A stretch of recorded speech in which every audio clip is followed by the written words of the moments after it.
বিধানহীন কর্মকে আল্লাহ গ্রহণ করেন না। আল হাদিস। বাংলাদেশ বেতার সিলেট। এখন শুনবেন আমাদের স্থানীয় সংবাদ। আসসালামু আলাইকুম। বাংলাদেশ বেতার সিলেট সংবাদ পড়ছি মিলি ঘোষ। জন্ম হোক সুরক্ষিত, ভবিষ্যৎ হোক আলোকিত, এই প্রতিপাদ্যকে সামনে রেখে সারা দেশের মতো সিলেটেও আজ পালিত হচ্ছে বিশ্ব স্বাস্থ্য দিবস। দিবসটি উপলক্ষে বাংলাদেশে স্বাস্থ্য পরিবার কল্যাণ মন্ত্রণালয়, স্বাস্থ্য অধিদপ্তর ও বিভিন্ন বেসরকারি উন্নয়ন সংস্থাগুলো নানা কর্মসূচি গ্রহণ করেছে। দিবসটি উপলক্ষে প্রধান উপদেষ্টা অধ্যাপক ডক্টর মোহাম্মদ ইউনুস পানি দিয়েছেন। 1946 সালের ফেব্রুয়ারিতে জাতিসংঘ অর্থনীতি ও সমাজ পরিষদ আন্তর্জাতিক স্বাস্থ্য ক্ষেত্রে সম্মেলন ডাকার সিদ্ধান্ত নেয়। একই বছরের জুন ও জুলাই মাসে আন্তর্জাতিক স্বাস্থ্য সম্মেলন অনুষ্ঠিত হয় ও বিশ্ব স্বাস্থ্য সংস্থার সাংগঠনিক আইন গৃহীত হয়। 1948 সালের 7 এপ্রিল এই সংগঠন আইন আনুষ্ঠানিকভাবে কার্যকর হয়।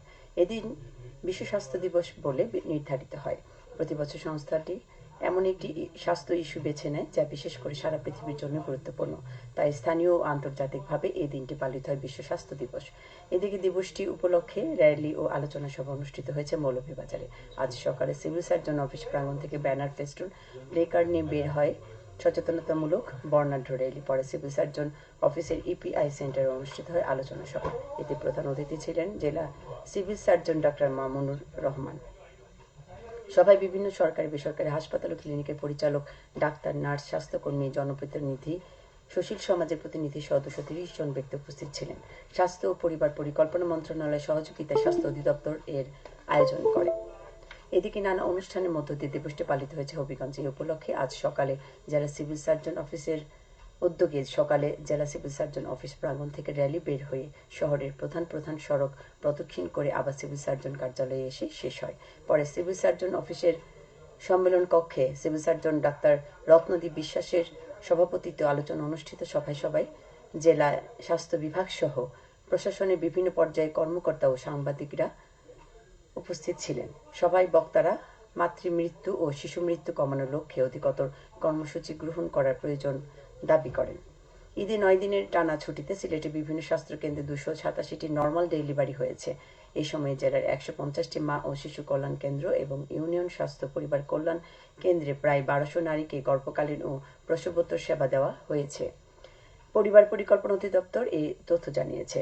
ঈদের ছুটিতে সিলেট বিভাগের মা ও শিশু কল্যাণ কেন্দ্র এবং ইউনিয়ন স্বাস্থ্য পরিবার কল্যাণ কেন্দ্র সহ 150টি কেন্দ্রে এই সব সেবা দেওয়া হয়। এসব স্বাস্থ্য কেন্দ্রে স্বাভাবিক প্রক্রিয়ায় 287 জন নারী সন্তান প্রসব করেন। এছাড়াও গর্ভকালীন সেবা 739টি, প্রসবোত্তর সেবা 414টি সহ উল্লেখযোগ্য সংখ্যক কিশোর কিশোরী ও সাধারণ রোগীকে সেবা দেওয়া হয়েছে। সিলেট বিভাগের 4 জেলায় মা ও শিশু কল্যাণ কেন্দ্র ছাড়াও সিলেটে 35টি, সুনামগঞ্জে 46টি, মৌলভীবাজারে 27টি, হবিগঞ্জে 42টি ইউনিয়ন স্বাস্থ্য ও পরিবার কল্যাণ কেন্দ্র সার্বক্ষণিক সেবা প্রদানের জন্য প্রস্তুত রাখা হয়েছে। ঈদের ছুটিতে টানা 12 দিন বন্ধ থাকার পর আজ থেকে খুলেছে তামাবিল স্থলবন্দর দিয়ে পুনরায় শুরু হয়েছে আমদানি ও রপ্তানি। সিলেটের সর্ববৃহৎ স্থলবন্দর হচ্ছে তামাবিল। এই স্থলবন্দর দিয়ে প্রতিদিন ভারত থেকে পাথর, চুনাপাথর, কয়লা ও বিভিন্ন ধরনের ফল আমদানি হয়ে থাকে। বিপরীতে বাংলাদেশ থেকে বিভিন্ন ধরনের ভোগ্যপণ্য রপ্তানি হয় ভারতে। পর্যটন খাতকে বিকশিত করা এবং পর্যটকদের নিরাপত্তা নিশ্চিত করার লক্ষ্যে মৌলভীবাজার জেলার শ্রীমঙ্গল উপজেলায় মহাজেরাবাদ, রাধানগর এবং নীলকণ্ঠ কালীঘাট সড়কের প্রায় 9 কিলোমিটার সড়কে 127টি সোলার লাইট স্থাপন শুরু হয়েছে। এতে ব্যয় হচ্ছে প্রায় 44 লাখ টাকা। ইউডিজিপি প্রকল্পের আওতায় শ্রীমঙ্গল উপজেলা পরিষদ তা বাস্তবায়ন করছে। পহেলা বৈশাখ বাংলা নববর্ষ 1432 উদযাপন উপলক্ষে আজ জেলা প্রশাসনের উদ্যোগে প্রস্তুতিমূলক সভা অনুষ্ঠিত হয় হবিগঞ্জে।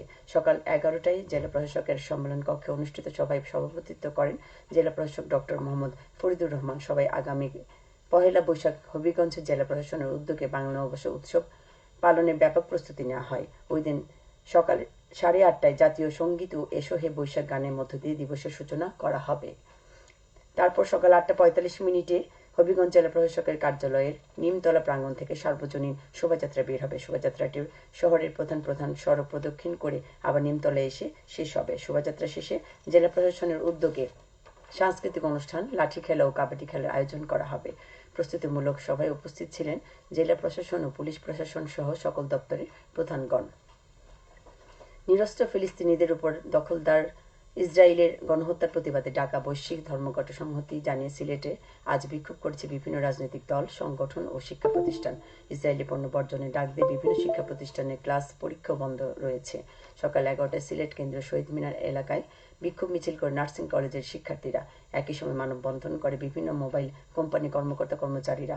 বাদ জোহর নগরীর বন্দরবাজার এলাকায় বিক্ষোভ মিছিল করে বিভিন্ন ইসলামিক দল, ছাত্র জনতা ও সামাজিক সংগঠন। বিক্ষোভে অংশগ্রহণকারীরা বলেন, ফিলিস্তিনি যুদ্ধবিরতি লঙ্ঘন করে ইসরায়েলে যে ধ্বংসযজ্ঞ গণহত্যা চালাচ্ছে তা ইতিহাসের অন্যতম নিকৃষ্ট মানবাধিকার লঙ্ঘন। এই পরিস্থিতিতে জাতিসংঘ, ওআইসি এবং আরব লীগের নীরব ভূমিকা অত্যন্ত হতাশাজনক। বিক্ষোভ মিছিল থেকে ইসরায়েলের বর্বরোচিত হামলার প্রতিবাদে বিভিন্ন স্লোগান দেওয়া হয়। The world stops for Gaza কর্মসূচির মাধ্যমে বিশ্বের বিভিন্ন প্রান্তে বসবাসকারী মানুষ ইসরায়েলি আগ্রাসনের বিরুদ্ধে প্রতিবাদ জানাচ্ছে। সবশেষ আবহাওয়া। সন্ধ্যা 6টা পর্যন্ত পূর্বাভাসে বলা হয়েছে সিলেট সহ পার্শ্ববর্তী এলাকায় আজ কোনো সতর্কবাণী নেই এবং কোনো সংকেত দেখাতে হবে না। আজ সিলেটে সূর্যোদয় হয়েছে 5টা 38 এবং সূর্য অস্ত যাবে সন্ধ্যে 6টা 11। সংবাদ শেষ হলো। আমাদের পরবর্তী স্থানীয় সংবাদ প্রচারিত হবে সন্ধ্যে 7টায়। আল্লাহ হাফেজ।